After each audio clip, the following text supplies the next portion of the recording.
This is Frog Valley Tropical Fruit Farm, and I'm going to talk about real estate, and I also want to talk about what I watched. I watched Christine Jones. It's in my liked videos. She's a soil microchemist, biologist. Does very good presentations. And I like to watch all her stuff because I learn something different every time. So, and she really was like driving home what the key to success for growing plants, because we've come so far and seen all the information that's come out and put it together, and we realize now that the old growing methods and the monocrops are exceptionally bad, and that she's saying that the nitrogen or the nutrient balancing, because that's what everyone does, they balance nutrients, NPK or blah blah blah. Even the organic people, you can't grow unless you have the minerals in your soil.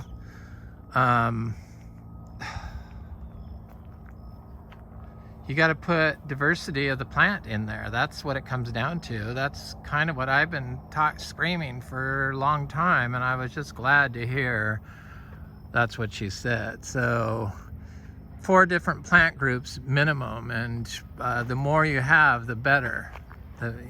All the different plants. That's what you want.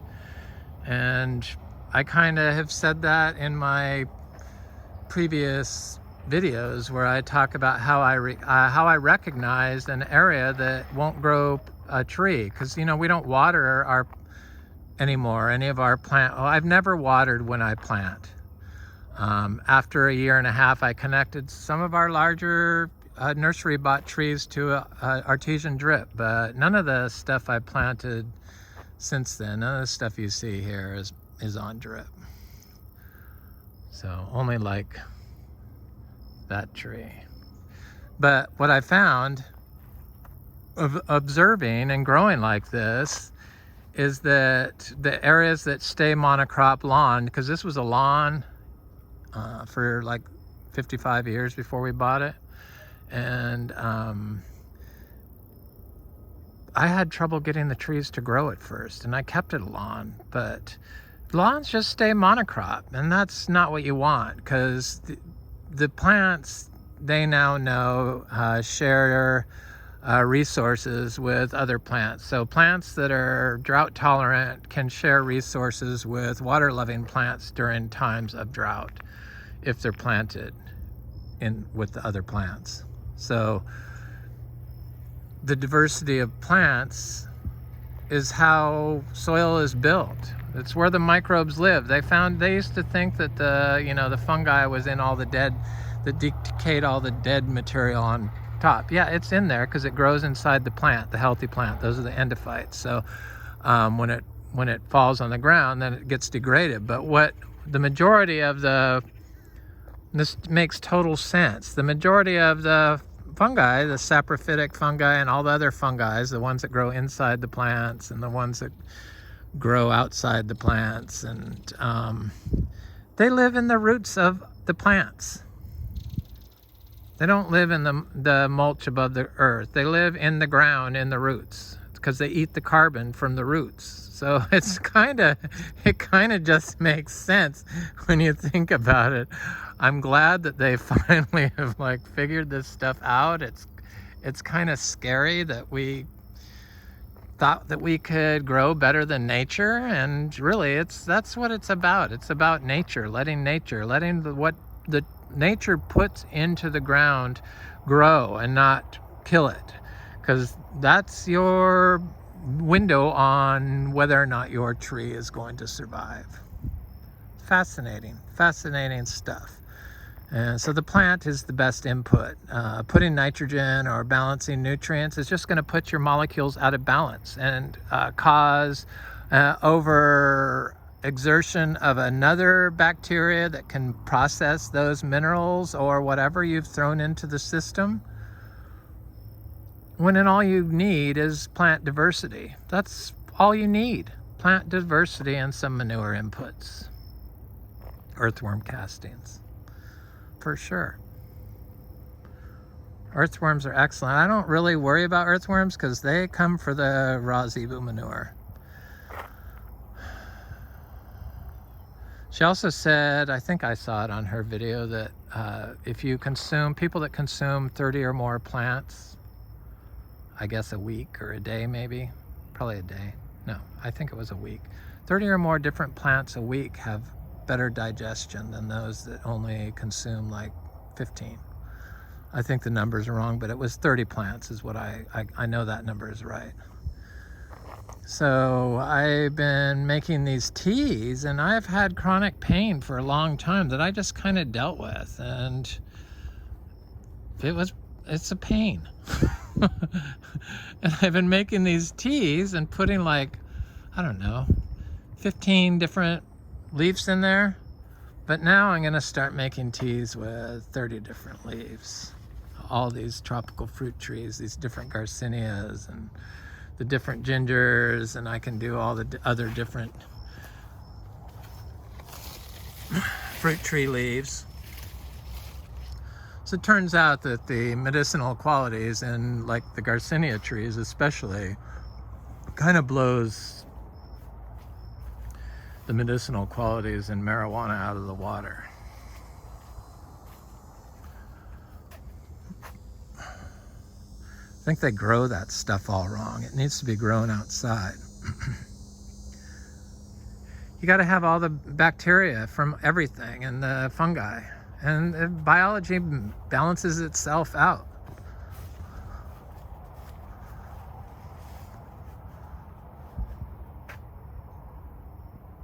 I think it looks pretty. I really like it. You have to get to a certain point. You get to a certain point where it's like, oh my God, that looks good. All those plants together look good. The Caesar weed and this is a weed. It smells good, I like it. So I guess I could use pine leaves, pine needles in my tea, and probably an oak leaf or two would be good in there.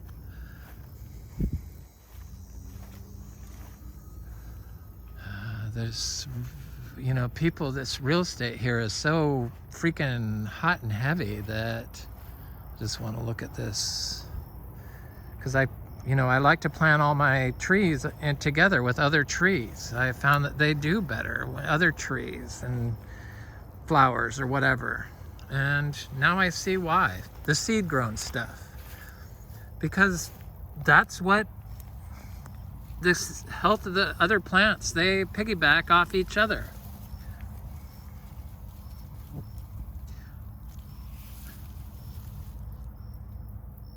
If you have a monocrop, the monocrop competes with each other. That's why it doesn't survive. The lawn, the pastures, the monocrop pastures, cows want to eat a variety of stuff. What's good for us is good for them, is good for the soil. The 30 plants. They don't want to eat the monocrop grass. And then you give them nutrients, the mineral nutrients. That's like taking mineral vitamins. You got to get the stuff through your food. That's how the plants have to get it. The microbes. The microbes break it down. So I noticed that my digestion was like really good after I started drinking the teas. It's one of the things I notice. I, for some reason, pay attention. When I eat something, I try to see if I feel anything. And I have an ability to kind of know what I notice, or being able to, I'm aware of what's going on.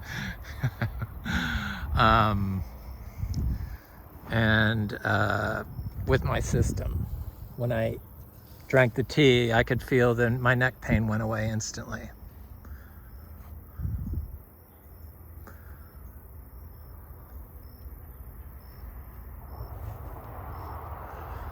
But my digestion has been excellent.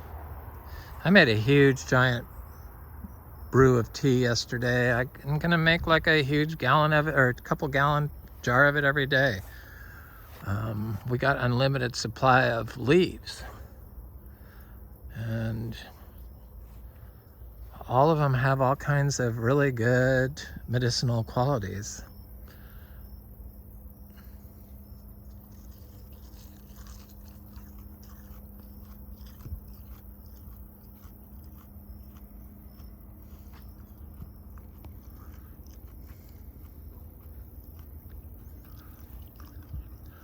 So I guess she was just saying that, you know, having this is better than having wood chips.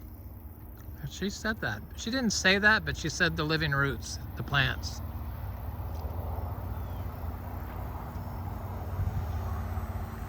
You have to use wood chips if you like live in a drought area, or mulch.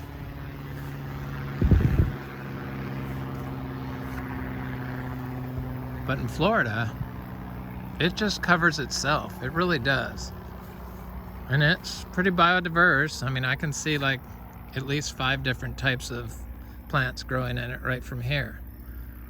But I know there's more than 30. Oh, there's a fruit on here. So yeah, the real estate, I don't know. What price can you put? People get freaked out by the price because the young people seems to be the ones that get this form of farming.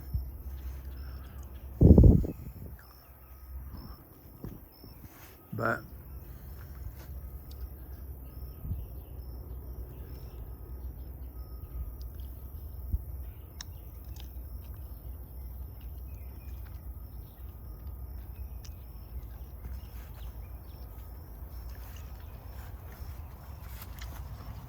people are beginning to understand it, which is excellent. The cacao is looking really good. There's quite a bit on here for, you know, the first fruit set. Still has flowers.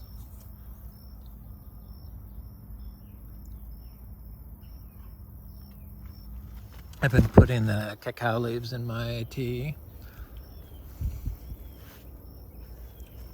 So I got seeds up from this, 2 little lemon drop mangosteen seeds.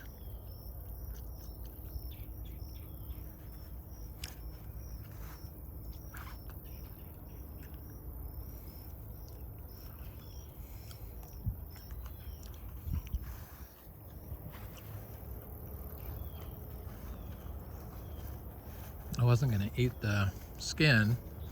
It's kind of thick, but it tastes good. See if there's any more on there.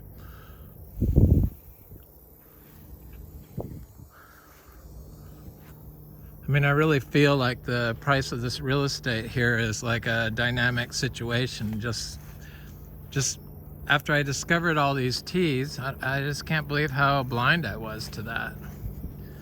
And how much resource we have here to sell of all these holistically managed, organic certified, biodynamic certified, real organic project certified, tropical fruit trees and herbs. It just, I don't know, I mean, can I put a price on my health? How am I gonna replace this property?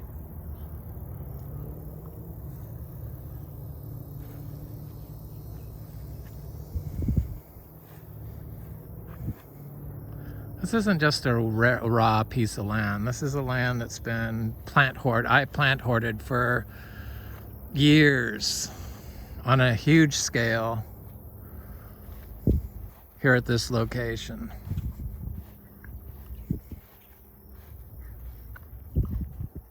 I just don't feel the need to go find and look at every single tree for some reason. But now that I need to get leaves, I probably will have to go through my notes and write down the trees that I planted that I don't have written down on a list. So I take daily notes when I do something. I've done it since I started. If I don't do anything, I don't take daily notes, but if I do something, I take daily notes. Usually don't do anything, though. That's the problem. I don't have to really do anything anymore. It's a self-sustaining system. It's sort of like a regenerative gold mine, basically. I need to look at the vegetables. I watched Mary Campbell's video this morning, and she inspired me to get my vegetable packs out. I ordered some more seeds, but they're coming up. We've got vegetables finally. I got greens. What is this stuff? Kind of looks like a radish. I see my little carrots are coming up. My cilantro is definitely coming up. Maybe another week for that. I don't see any of my tomatoes.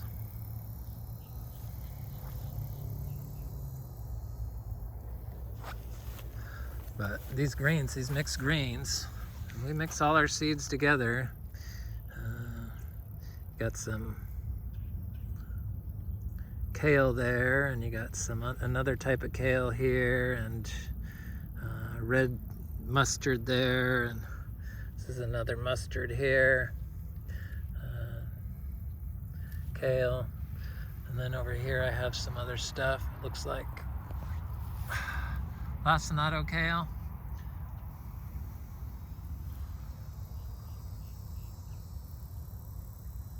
So mixing the seeds together turns out that's a good thing.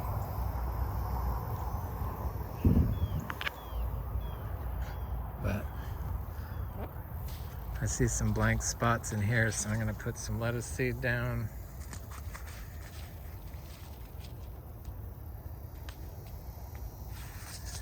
Mixing the seeds up is good.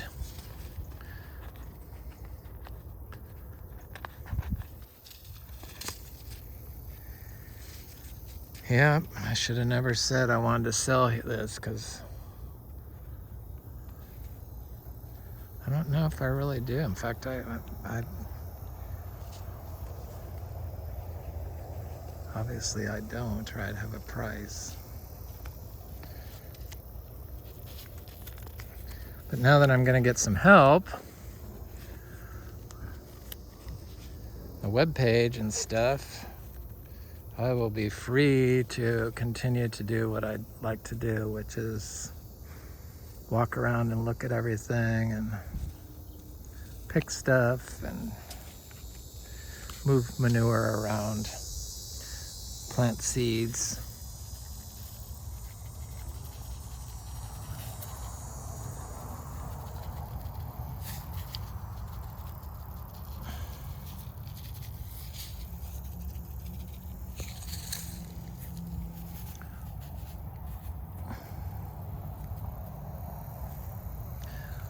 That's all I do.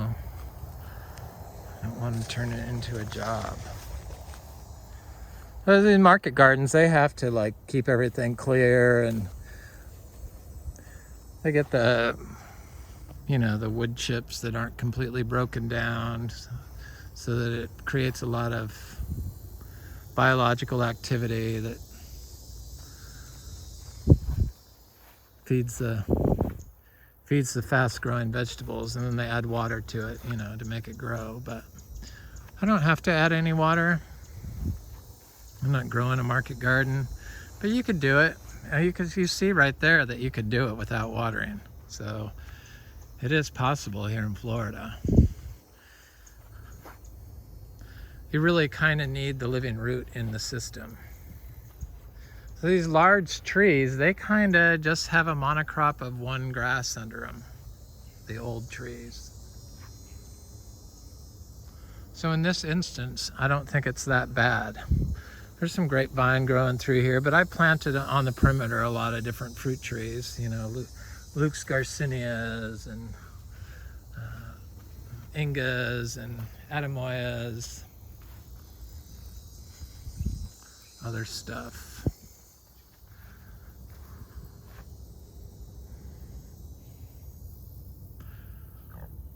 Yeah, who'd have thought that they would eventually prove that this is actually good for growing your rare tropical fruit trees in. Imagine that. Nature knows how to grow a plant. I wish I could take credit for it, but really it was just sheer luck and a little knowledge. Well, I found out that staying off of it was the best thing, and that the living root was how you built soil. Because the soil, you know, a lot of people think that they make compost and they make it with the turned thermophilic compost, which kills microbes, but the humus gets made from, it's basically detritus from, you know, microbes. Microbes that have expired, so that have been processed.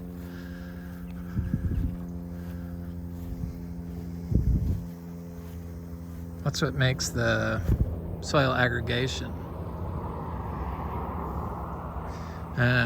Definitely, the more plants you have in a bad system, this was a really bad area right here. It was heavily compacted. It was lawn for 55 years. And finally, it's starting to do good.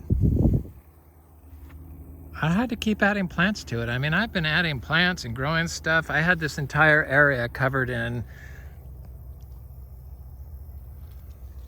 sweet potatoes, different sweet potatoes. I ate enough sweet potatoes to make myself sick of them, and I haven't had them since. But they're still, sweet potatoes are still in here. In fact, I have a patch that I need to, I divide this and plant it so I know I can get some sweet potatoes, because I think I'm ready to eat some again. Guess I can make tea out of their leaves, huh? Yeah, that's what I'll do.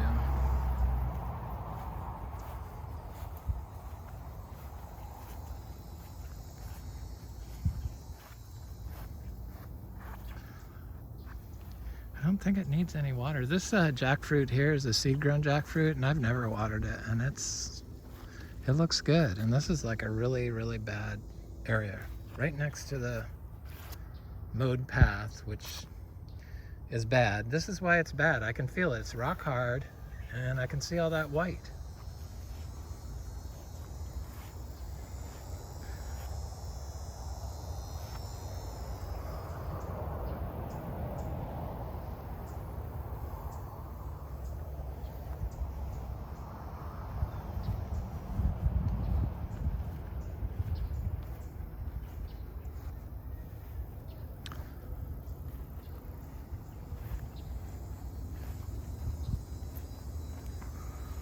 Okay, vegetables. These look good.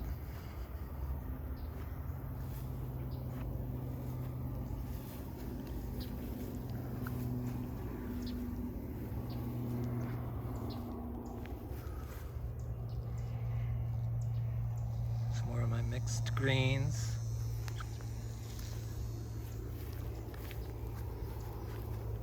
Some cilantro over here. I should probably put some lettuce. Here's some carrots coming up. Not very thick. So I just have to add more vegetables. It's been very hot here, so a salad sometimes doesn't like that.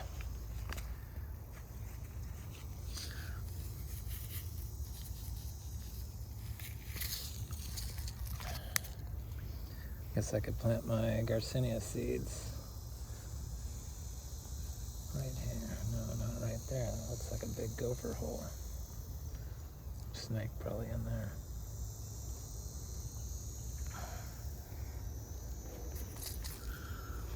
Mm-hmm.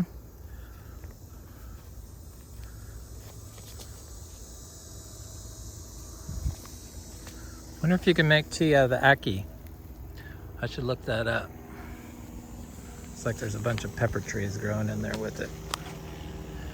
I do pull pepper trees up just because they're such a pain once they get too big for me to manage. This side looks good. It looks like I don't have to do anything here.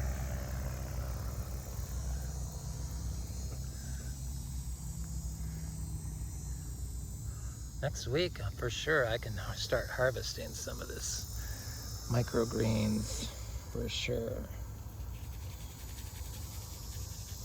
Probably if I was desperate, I could do it now, but I still have my Bidens I can eat, so that's what I'm gonna do. Keep eating my Bidens until this is ready.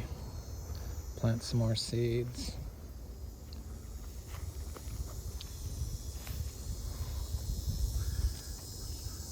Little seed mangoes I planted this year's crop. They look good and healthy. I don't see any fungal issues on the seed-grown mangoes. All these diseases they have, that's because of the farm practices they've been encouraging people to do here in Florida, for sure. They do know this. It's kind of surprising that people still double down on that ignorance. But people don't like to be told what to do. They're just going to continue to pollute and whine about diseases, their mangoes, being caused by how they're managing their mangoes and growing them.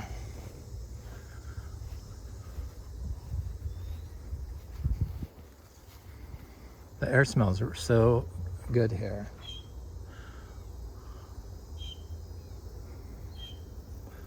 See all these gases and stuff, those are all phenolic compounds and antioxidants that are floating in the air.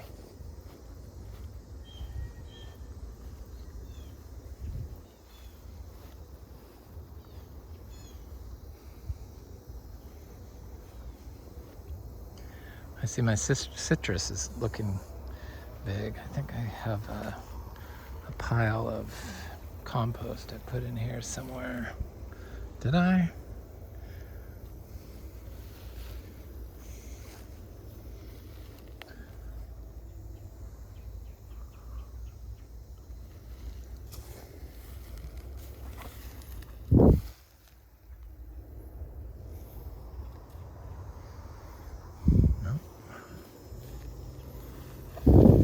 This was a really troubled spot that wouldn't grow anything. Now this stuff's growing in here, this mint.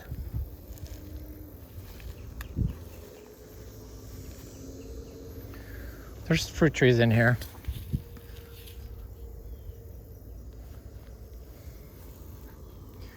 There's a wax jambu, that was a citrus. There's little mangoes in here. And I got some achachas I planted in here.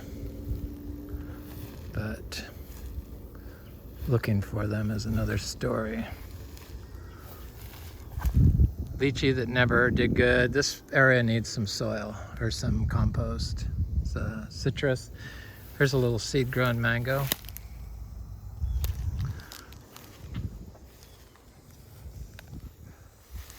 I don't know, I've easily planted over 300 trees. I still am planting tree seeds. So this is like an old manure pile that's been here. It feels very dry. And I think it's because it gets sun non-stop here. There's no trees around it, just these. And so it gets sun in the morning until probably 5 o'clock in the evening or so.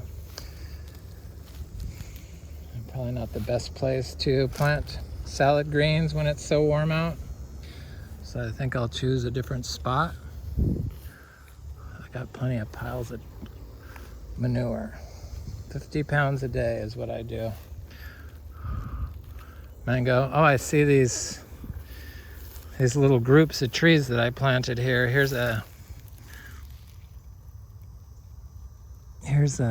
cashew. It's the only tree I see, but I'm happy with one tree. It's that seeds that I planted in groups.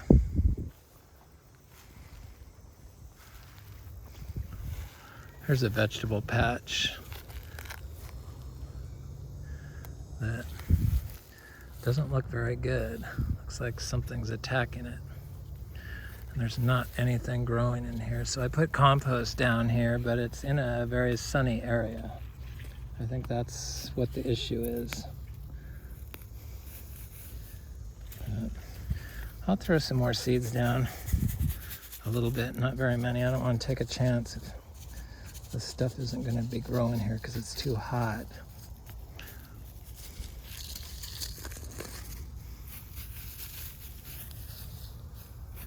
I see some stuff coming up, but I want to plant more in the shade. Citrus, lychee, mango, lychee. Should be some more mangoes around here somewhere. Citrus.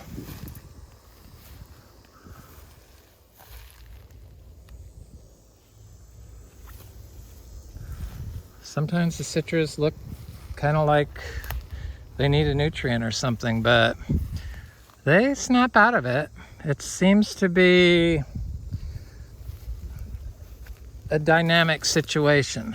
It's with the citrus. Sometimes the leaves will start looking elderly, but the ones at the top are very lush and green. And I don't see any leaf miner on that citrus at all, so I know it's not being attacked by any bugs. Christine Jones also said that this is how you, growing like this, basically, is how you combat citrus greening in Florida. I think any of us that have seen videos of healthy citrus trees growing in wild conditions here in Florida know that we probably shouldn't be like micromanaging the orchard floor for the citrus, especially since it's going to change the pH by mowing it and compacting it. I'm going to do these seeds here. This feels wet, more wet.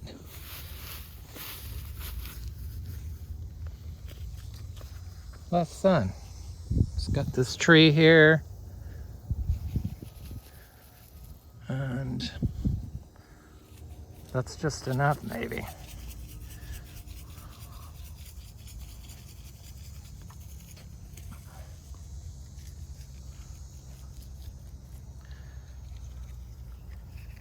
I'll plant some other seeds in there, some cilantro seeds. I see there's a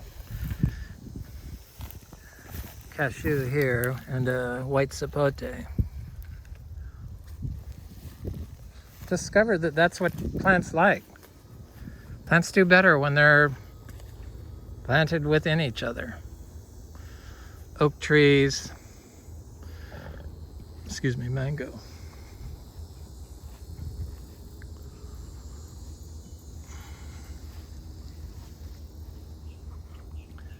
Anyway, that's another day at Frog Valley Tropical Fruit Farm. I hope you have a good one.